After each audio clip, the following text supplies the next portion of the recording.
The glass shattered across the marble floor as Marcus Wellington's hand cracked against his wife's face. The entire restaurant froze. Sophia stumbled backward, her 7-month pregnant belly bumping against the table as she clutched her burning cheek. "You pathetic excuse for a wife," Marcus snarled, his voice echoing through Le Bernardine's dining room. "Did you really think you could embarrass me like this?" Sophia's hands trembled as she held the divorce papers that had fallen from her purse. Tears streamed down her face, but she forced herself to stand straighter. "Marcus, please. Not here. Not in front of everyone." "Not in front of everyone?" Marcus laughed, a cold sound that made nearby diners gasp. "You brought these papers to my business dinner. You made this public." Miranda Chun, his 24-year-old secretary, smirked from her seat beside Marcus. Her red dress clung to her perfect figure as she twirled her wine glass. "Some women just don't know when to quit," she purred, loud enough for the surrounding tables to hear. Sophia's breath caught in her throat. The whisper started immediately. Phones appeared from purses and pockets, recording her humiliation. She could hear the soft clicks of camera shutters mixing with shocked murmurs. "You're divorcing me for her?" Sophia whispered, her voice breaking. "After 5 years of marriage? While I'm carrying your child." Marcus stood up, towering over his pregnant wife. His expensive suit made him look even more intimidating in the restaurant's golden lighting. "This child was a mistake. Just like marrying you was the biggest mistake of my life." The woman at the next table gasped audibly. Her husband reached for his phone, already typing furiously. Within seconds, the scene would be splashed across social media. Sophia pressed both hands against her belly, feeling the baby kick frankly inside. "Marcus, please. Think about what you're doing. Our baby, our baby." Marcus grabbed her wrist, his grip tight enough to leave marks. "How do I even know it's mine? You've been nothing but dead weight since day one." Miranda giggled, a sound like breaking glass. She stood and pressed herself against Marcus's arm, making sure everyone could see her claim him. "Darling, let's not waste any more time on this. I'm getting bored." The humiliation burned through Sophia like acid. Every eye in the restaurant watched her pain. She could see the maitre d' hovering nervously by the kitchen doors. The waiters had stopped serving, standing frozen with trays in their hands. 5 years, Sophia said, her voice barely a whisper. "I gave you 5 years of my life. I supported your dreams. I believed in you when no one else would." Marcus shoved her away from the table. Sophia stumbled, her pregnant belly making her off balance. She caught herself on an empty chair, breathing hard. Those 5 years meant nothing. You brought nothing to this marriage except complaints and expectations. Miranda leaned forward, her voice dripping with fake sweetness. "Maybe if you'd taken better care of yourself, he wouldn't have needed to find someone else." She ran her fingers through Marcus's hair possessively. The phones kept recording. Sophia could see the red recording lights blinking like tiny demons in the dim restaurant lighting. Tomorrow, this moment will be everywhere. Her shame would be viral entertainment for millions of strangers. "I won't sign these papers," Sophia said, her voice growing stronger despite her tears. "Not like this. Not after what we built together." Marcus laughed again, the sound cruel and sharp. "What have we built? Sophia, you live in my penthouse. You drive my cars. You wear clothes I bought you. You built nothing." The weight of his words hit her like physical blows. Around them, the restaurant had gone completely silent except for the soft buzz of recording phones. Even the kitchen seemed to have stopped working. Miranda stood up and walked around the table, her heels clicking on the marble floor. She stopped inches from Sophia's face. "He's mine now, sweetheart. And there's nothing a fat, boring housewife can do about it." Sophia's hands clenched into fists. For a moment, the urge to fight back burned through her. But the baby kicked again, reminding her of what really mattered. She looked around the restaurant at all the recording faces, all the judgment and pity in their eyes. "This isn't over," she whispered, meeting Marcus's cold stare. Marcus pulled out his wallet and threw a handful of hundreds on the table. "Yes, it is. Sign the papers, Sophia. Take whatever scraps I'm willing to give you and disappear from my life. He grabbed Miranda's hand and started walking toward the exit. Miranda looked back over her shoulder, blowing a kiss at Sophia's broken figure. Sophia stood alone in the middle of Le Bernardin, surrounded by strangers with cameras, clutching her pregnant belly as her marriage died in front of an audience of hundreds.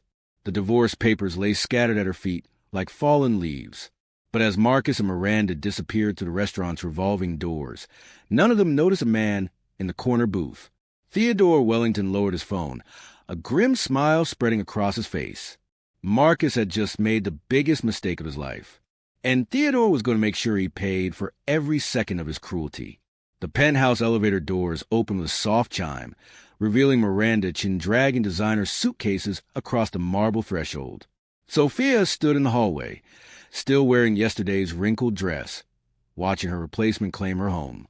"Oh, good, you're still here," Miranda chirped, her voice sickeningly sweet.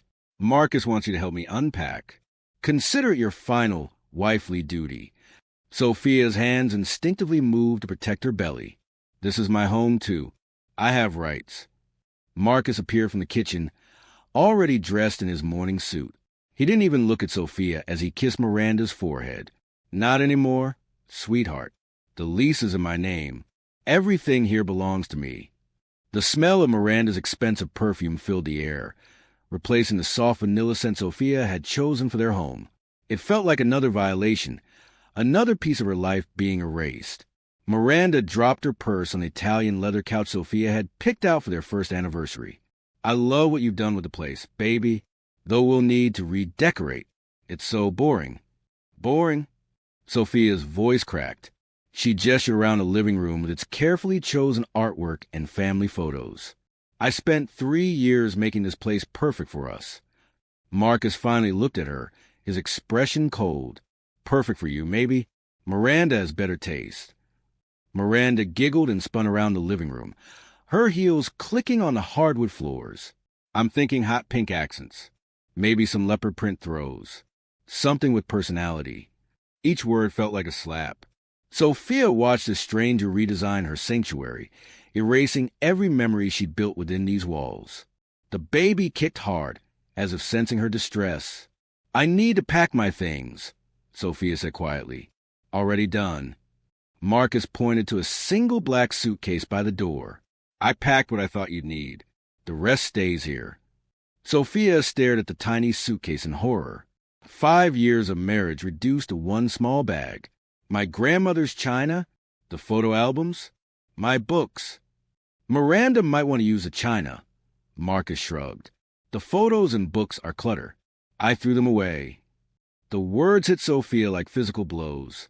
Her grandmother's wedding china, passed down through 4 generations. Photo albums documenting their entire relationship, their wedding, their dreams of the future. All gone. Miranda bounced over to the master bedroom doorway. "Oh, and I love the bedroom. The bed is so big and comfortable. Marcus and I tested it out this morning." She winked at Sophia. Sophia's face burned with humiliation. These strangers had defiled her marriage bed, the place where she conceived the child growing inside her. She pressed her back against the wall, needing something solid to support her.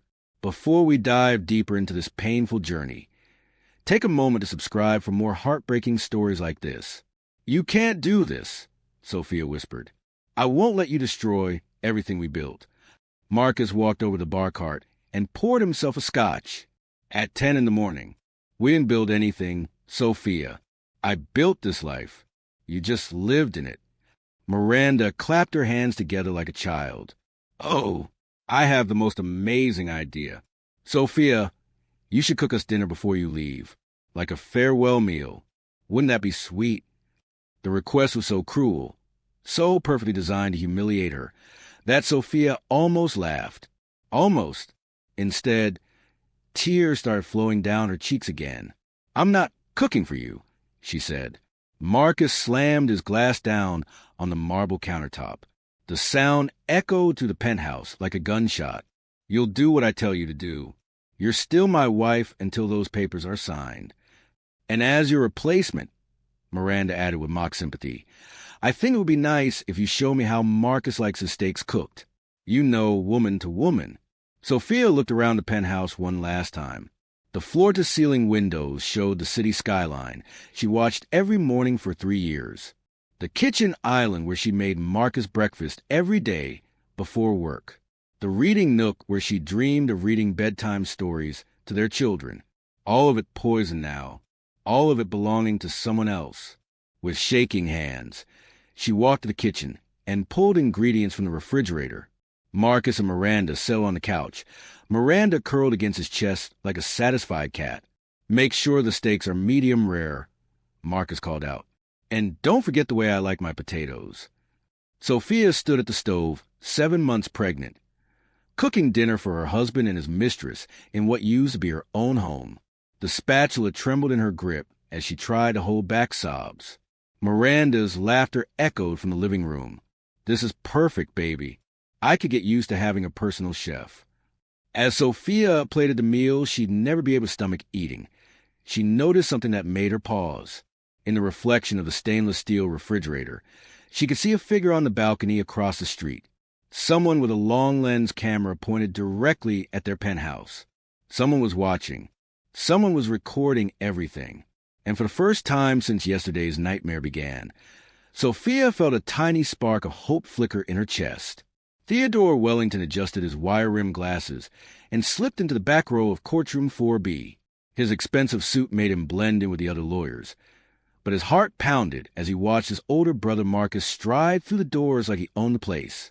Sophia sat alone at the defendant's table, her pregnant belly barely fitting behind the wooden barrier.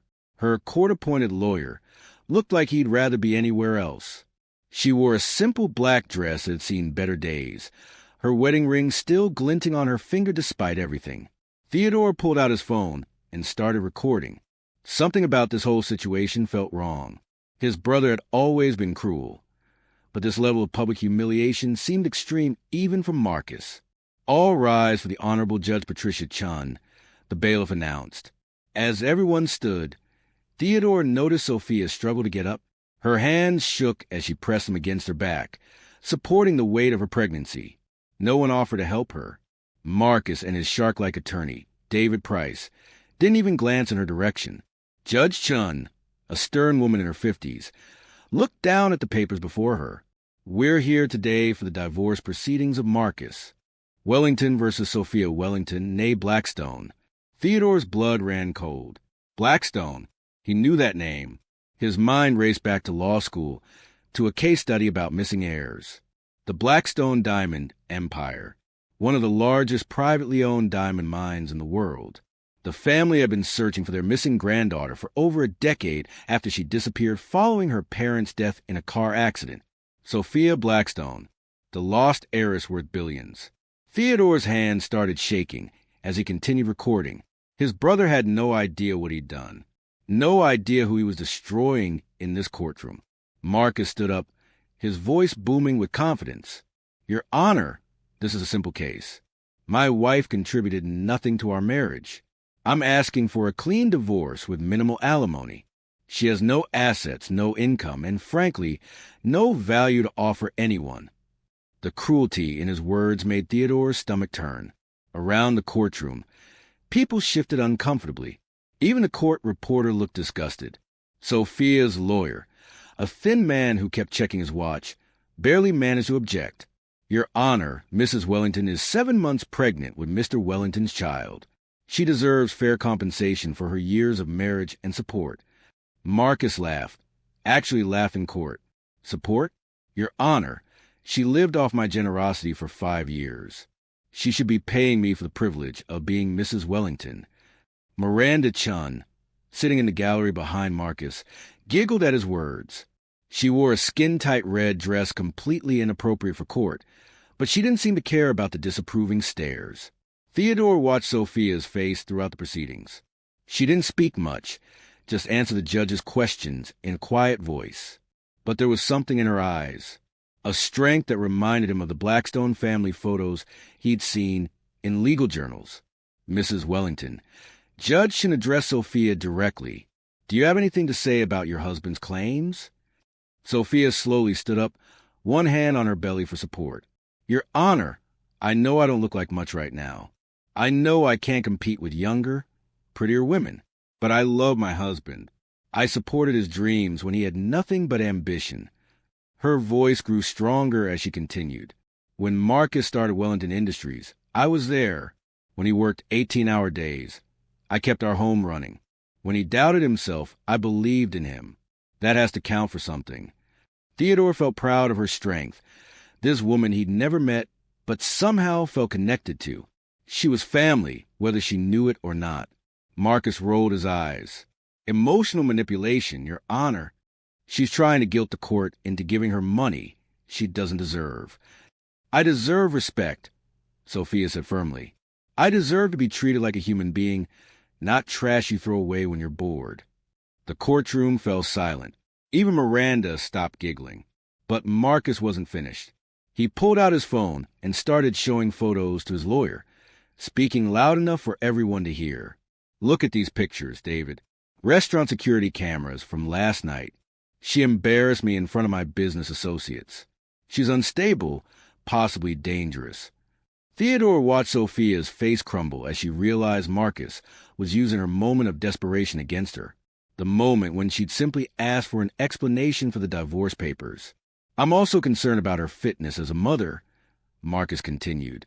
The stress she's putting herself under can't be good for the child. Perhaps supervised visitation would be more appropriate. That was it. Theodore had heard enough. His brother wasn't just destroying Sophia financially. He was trying to take her child, too.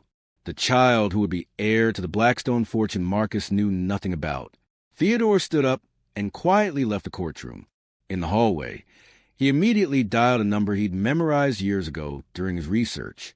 Blackstone Family Law Offices. A crisp voice answered. This is Theodore Wellington. I need to speak with Richard Blackstone immediately. It's about his missing granddaughter. Mr. Blackstone is in a meeting. Tell him I found Sophia, and tell him she's in trouble. The line went quiet for a moment. Then, please hold. Through the courtroom doors, Theodore could hear Marcus's voice rising in anger, probably delivering another cruel speech about Sophia's worthlessness. But his brother had no idea that every word was being recorded. Every insult, every humiliation, every moment of cruelty was being documented. Because Theodore Wellington was about to introduce Marcus to a concept he'd never experienced before, consequences. The phone clicked back to life. Mr. Wellington? Richard Blackstone here. Where is she? Theodore smiled grimly as he watched his brother through the courtroom window, completely unaware that his world was about to explode. She's in courtroom 4B. And Richard? Bring everything you've got. My brother just declared war on the wrong woman. Marcus leaned back in his chair like he was lounging at a country club instead of sitting in divorce court. His smirk grew wider as he watched Sophia shift uncomfortably in her seat, her pregnant belly making everything difficult. Your Honor, Marcus said, his voice dripping with fake concern, I think we need to address the real issue here. My wife has been financially abusive throughout our entire marriage. Judge Chen's eyebrows shot up. Financially abusive? Mr. Wellington, you just testified that your wife had no income or assets. Exactly. Marcus slapped his hand on the table for emphasis. She lived off my hard work for 5 years like a parasite, never contributed a single dollar to our household. I calculate that she owes me approximately $2 million in room, board, clothing, and lifestyle expenses. The courtroom erupted in shocked murmurs. Sophia's mouth fell open as she stared at her husband in disbelief. Even her useless lawyer looked stunned. Miranda giggled from the gallery, loud enough for everyone to hear. She'd changed into an even tighter dress during the lunch break, this one bright pink and barely covering her thighs. Tell them about the shopping trips, baby. Judge Chen banged her gavel. Miss Chun, you will remain silent, or I'll have you removed from my courtroom. But Marcus was just getting started. He stood up and began pacing like a prosecutor, making his closing argument. Your Honor, Sophia went shopping every week. Expensive stores, designer clothes, premium groceries. She spent my money like it was water. I bought groceries for our home, Sophia said quietly. I cooked your meals. I took care of our house. Marcus spun around and pointed at her accusingly. You bought the most expensive everything. Organic vegetables, imported cheese, wine that costs more than most people make in a day. You live like a queen on my dime. Sophia's hands trembled as she tried to respond. You told me to buy the best of everything. You said we could afford it. You said you wanted your wife to have nice things. I was being generous, Marcus snarled. I was trying to make you happy. But you just kept taking and taking, never giving anything back. Miranda couldn't contain herself anymore. She stood up and shouted from the gallery.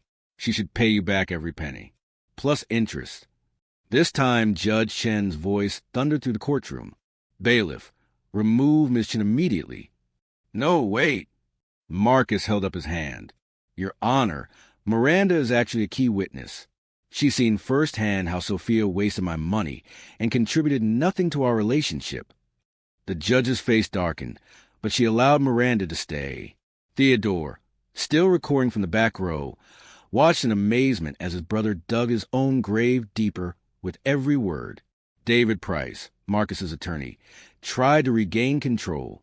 Your Honor, my client is simply asking for fair compensation. Mrs. Wellington should pay reasonable alimony to account for her lack of contribution to the marriage. Sophia struggled to her feet, sweat beading on her forehead from the stress. I can't pay alimony to anyone. I have no money, no job, no family to help me. I'm about to be homeless with a baby. Marcus laughed, actually laughed at his pregnant wife's desperation. That sounds like a you problem. Sophia, maybe you should have thought about that before you decided to be a useless housewife for 5 years. The cruelty in his voice made several people in the gallery gasp. Judge Shin looked like she wanted to throw something at Marcus herself. Miranda pulled a stack of wadded papers from her purse, old receipts and shopping lists she'd apparently prepared as evidence. With a nasty grin, she started throwing them at Sophia one by one. Here's proof of her wasteful spending. Miranda shouted as the papers hit Sophia's chest and fell to the floor. $200 for face cream. $50 for fancy soap. She lived like a spoiled princess. The bailiff moved toward Miranda, but she kept throwing papers. $80 for a single bottle of shampoo. She spent more on her hair than most people spend on rent. Sophia bent down to pick up the scattered papers, her pregnant belly making the movement awkward and painful. Her face burned with humiliation as everyone in the courtroom watched her struggle. Leave them. Marcus barked. You created this mess with your greed. Clean it up yourself. As Sophia knelt on the courtroom floor, gathering crumpled receipts while 7 months pregnant, something inside her started to break. The stress, the public humiliation, the relentless cruelty, it all crashed over her like a wave. Her vision started to blur. The courtroom seemed to tilt sideways. I think I need to sit down, she whispered, pressing one hand against her forehead. Marcus rolled his eyes. Oh, please. More dramatics. Your Honor, this is exactly the kind of emotional manipulation I've been dealing with for years. But Sophia wasn't performing.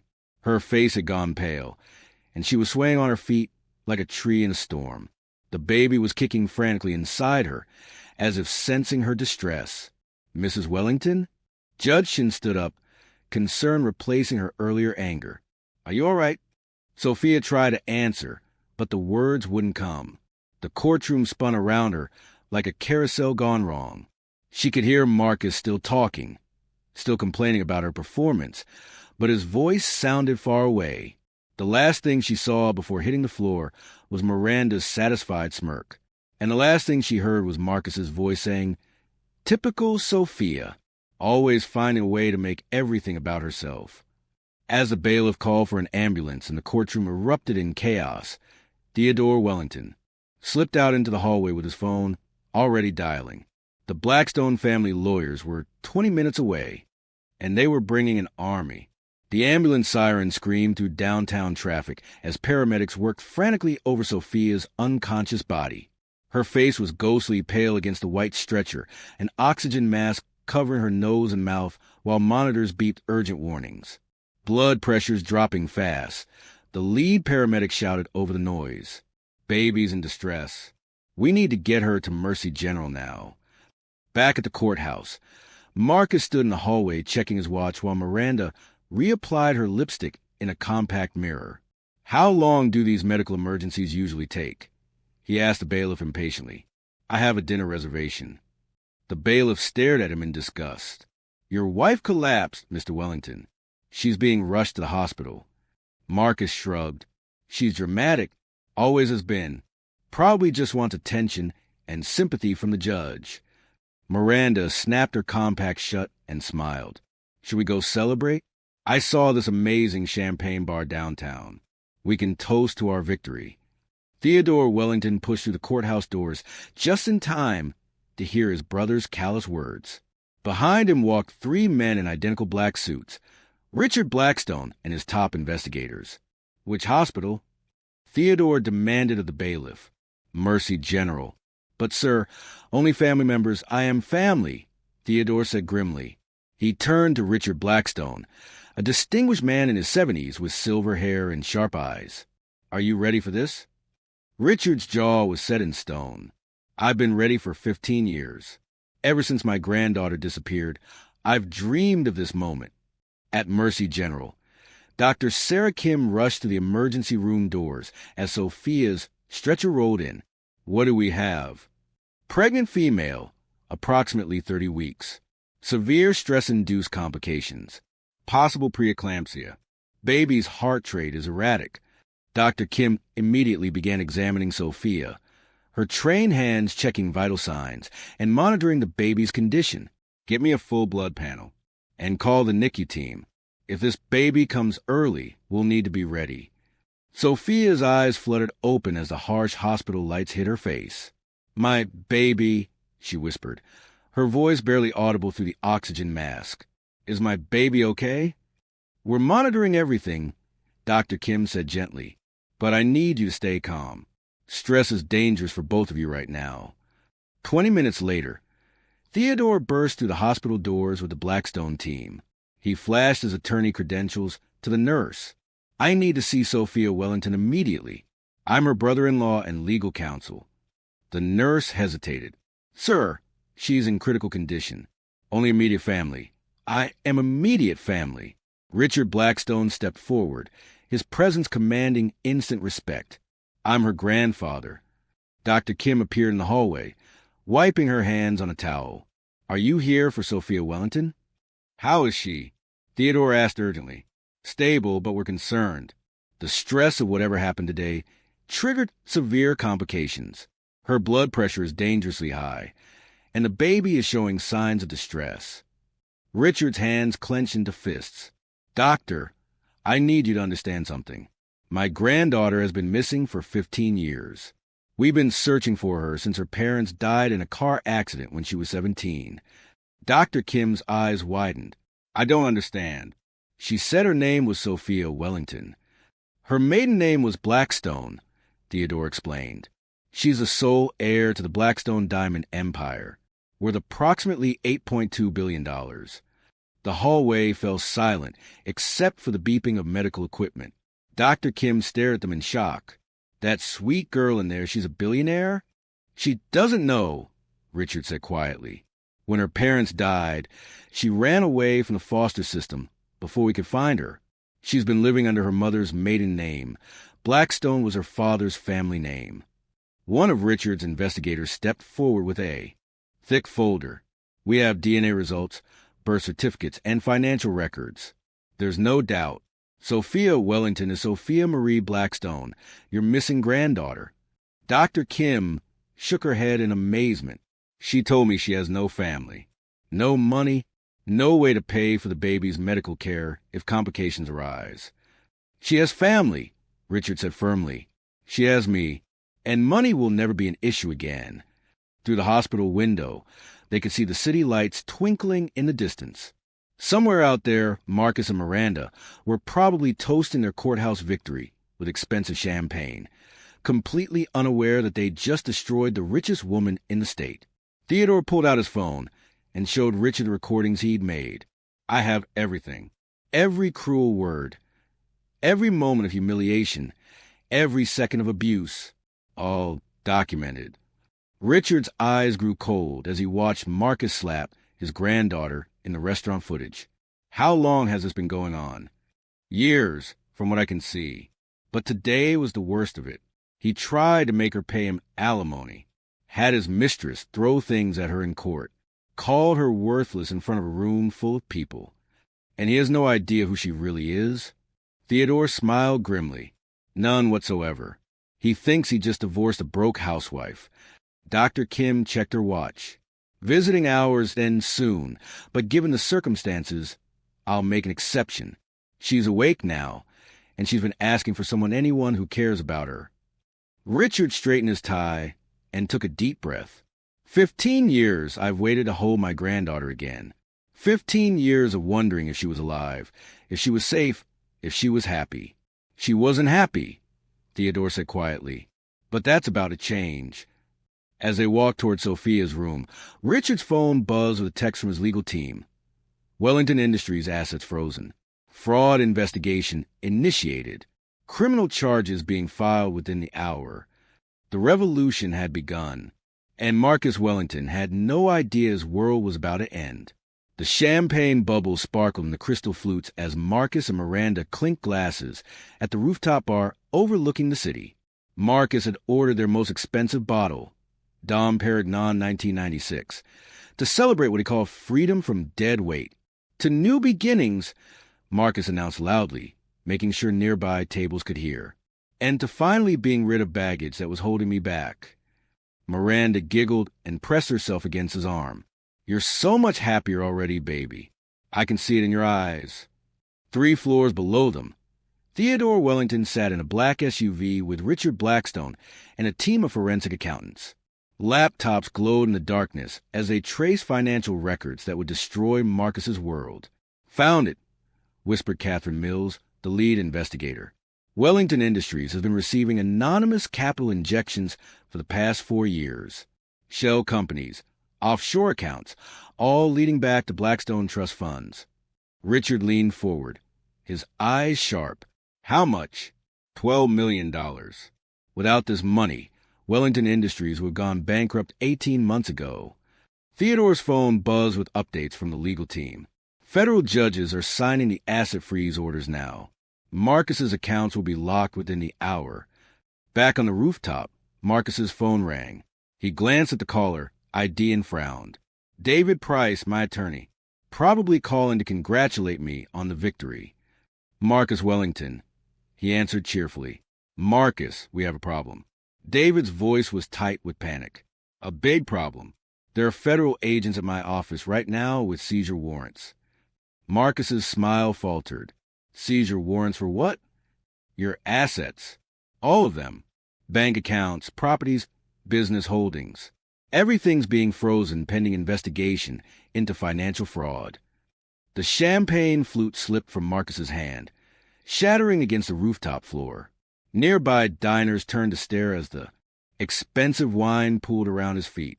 That's impossible, Marcus stammered. I haven't committed any fraud.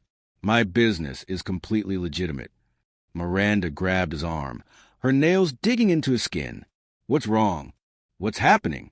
David's voice crackled through the phone speaker. They're claiming you embezzled money from multiple companies. Companies owned by something called the Blackstone Diamond Corporation. Marcus went pale. I've never heard of any Blackstone Corporation. There must be some mistake. The mistake was yours, Mr. Wellington.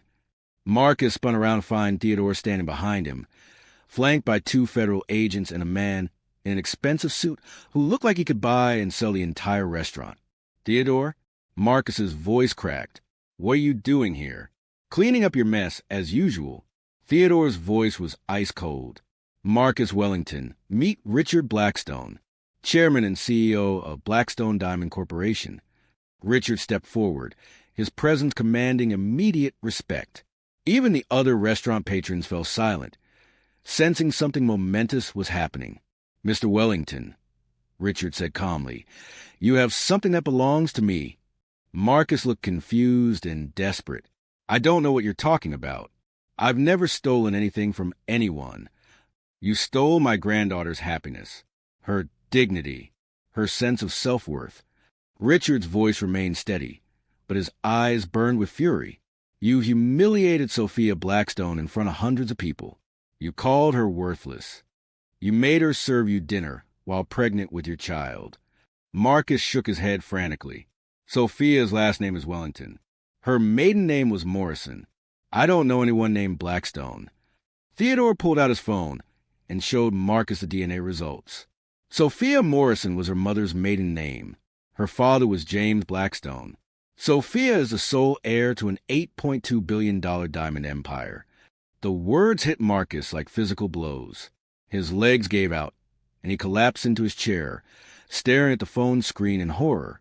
Miranda grabbed the phone from Theodore's hands, her eyes scanning the documents frantically. No. This can't be right. She's nobody. She's just a boring housewife with no money. Wrong on all counts, Richard said smoothly. My granddaughter has been financially supporting your lifestyle for years through shell companies and trust funds. Every luxury you've enjoyed, every business success you've celebrated, was built on her money. The federal agent stepped forward with handcuffs. Marcus Wellington, you're under arrest for embezzlement, fraud, and financial abuse.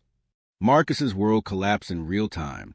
The restaurant patrons pulled out their phones, recording his downfall just as they recorded Sophia's humiliation.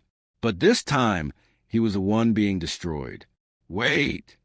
Marcus screamed, struggling against the handcuffs. This is a mistake. I didn't know. How could I have known? Ignorance isn't a defense, the agent replied, especially when you've been cashing checks signed by Blackstone subsidiaries for 4 years. Miranda tried to run, her high heels clicking frantically against the rooftop floor. But Theodore's investigators were waiting by the elevator. Going somewhere, Miss Chun?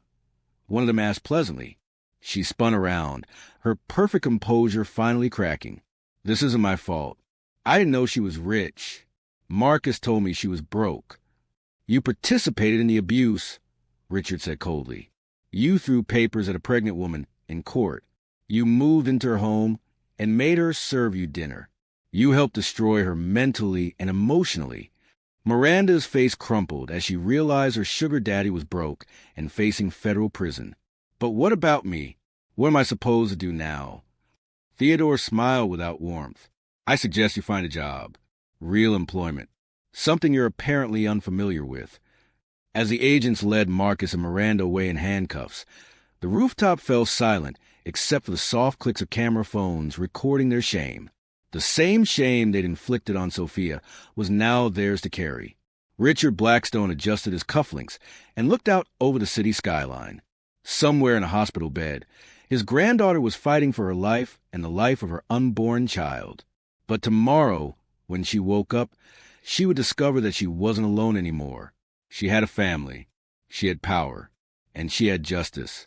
Marcus Wellington's empire had fallen in a single evening, and this was only the beginning. The courtroom doors burst open with a force that made everyone turn. Sophia walked in wearing a tailored black Armani suit that fit her pregnant figure perfectly. Her hair styled by the city's most expensive salon. Behind her marched 6 attorneys in matching suits, each carrying briefcases that cost more than most people's cars. Judge Chen's mouth fell open. This was not the broken, trembling woman who had collapsed in her courtroom 3 days ago. Marcus sat in orange prison scrubs at the defendant's table, his hands shackled in front of him. His hair was greasy, his face unshaven, and his eyes darted around the packed courtroom like a cornered animal. Miranda sat beside him in her own orange jumpsuit, tears streaming down her face. Your Honor, announced the lead attorney, Victoria Sterling, her voice carrying the authority of someone who had never lost a case. I represent Sophia Blackstone Wellington, sole heir to the Blackstone Diamond Corporation and plaintiff in this matter. The courtroom erupted in gasps and whispers. Reporters in. The gallery frantically scribbled notes while cameras flashed like lightning. Marcus stared at his wife in shock, his mouth opening and closing like a fish. Blackstone, he whispered. That's impossible. You're nobody. You're nothing. Sophia looked directly at him for the first time, her voice steady and strong. I was never nothing, Marcus. You just never bothered to really know who I was. Victoria Sterling approached the judge's bench with a thick folder. Your Honor, We're presenting evidence of systematic financial abuse, embezzlement, and fraud spanning 5 years of marriage. She pressed a button on her remote, and a massive screen descended from the ceiling. Security footage from Lou Bernardine restaurant began playing, showing Marcus slapping Sophia in crystal clear detail. The entire courtroom watched in silence as Marcus's cruelty played out in high definition. His voice echoed through the speakers. "You pathetic excuse for a wife." Marcus tried to sink lower in his chair, but the shackles kept him upright. "That was taken out of context," he mumbled weakly. "Context." Victoria's voice cut through the courtroom like a blade. "Let's provide some context." The screen switched to financial records, showing millions of dollars flowing from Blackstone subsidiaries into Wellington Industries. Every transaction was highlighted in red, creating a web of financial dependency that painted Marcus as nothing more than a parasite. Over 4 years, Mr. Wellington embezzled $12.3 million from companies owned by his wife, Victoria announced. Without this money, Wellington Industries would have collapsed 18 months ago. Marcus's attorney, a public defender who looked like he wanted to disappear, tried to object.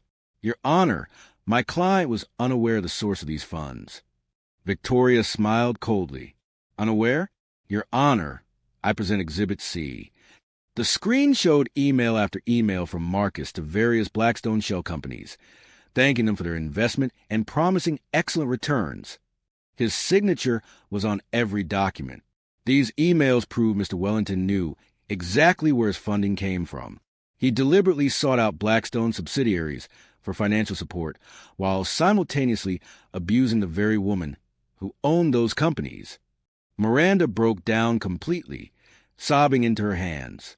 "I didn't know she was rich. I swear I didn't know."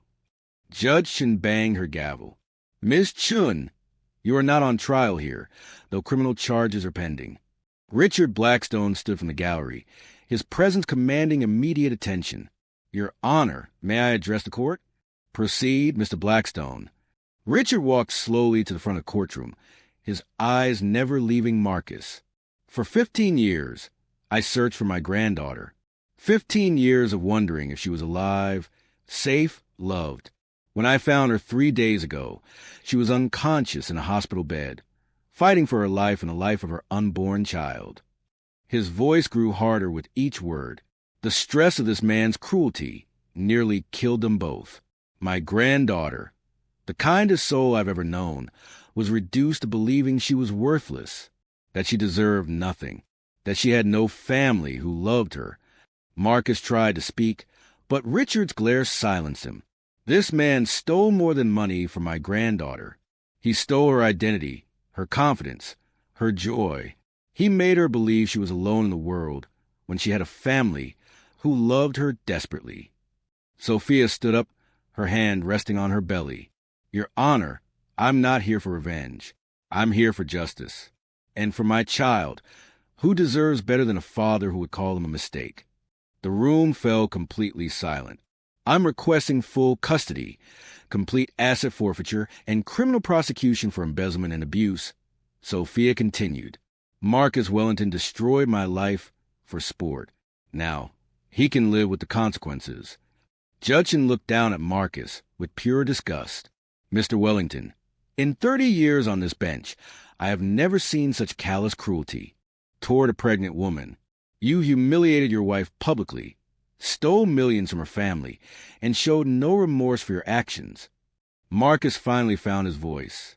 "Sophia, please. I'm sorry. I didn't know who you were. If you had known I was rich, you would have treated me better." Sophia's voice was ice cold. "That tells me everything I need to know about who you really are." Judge Chin banged her gavel with finality. "Full custody to Mrs. Blackstone Wellington. Complete asset forfeiture. Mr. Wellington, you're facing federal charges for embezzlement and fraud. Ms. Chun, you're facing charges for conspiracy and abuse." As the bailiffs led Marcus away in chains, he turned back one last time. "Sophia, wait. We can work this out. Think about what we had." Sophia looked at him with the same cold indifference he had once shown her. "We had nothing, Marcus, and now you have even less." The courtroom doors closed behind the man who had once called her worthless, leaving him to face a prison cell and a lifetime of knowing he had destroyed the greatest fortune he'd ever touched. Sophia Blackstone Wellington walked out of that courthouse a free woman, surrounded by family who loved her, carrying a child who would never know poverty or cruelty. And Marcus Wellington disappeared into the justice system he had once thought himself above, learning too late that some mistakes destroy you completely.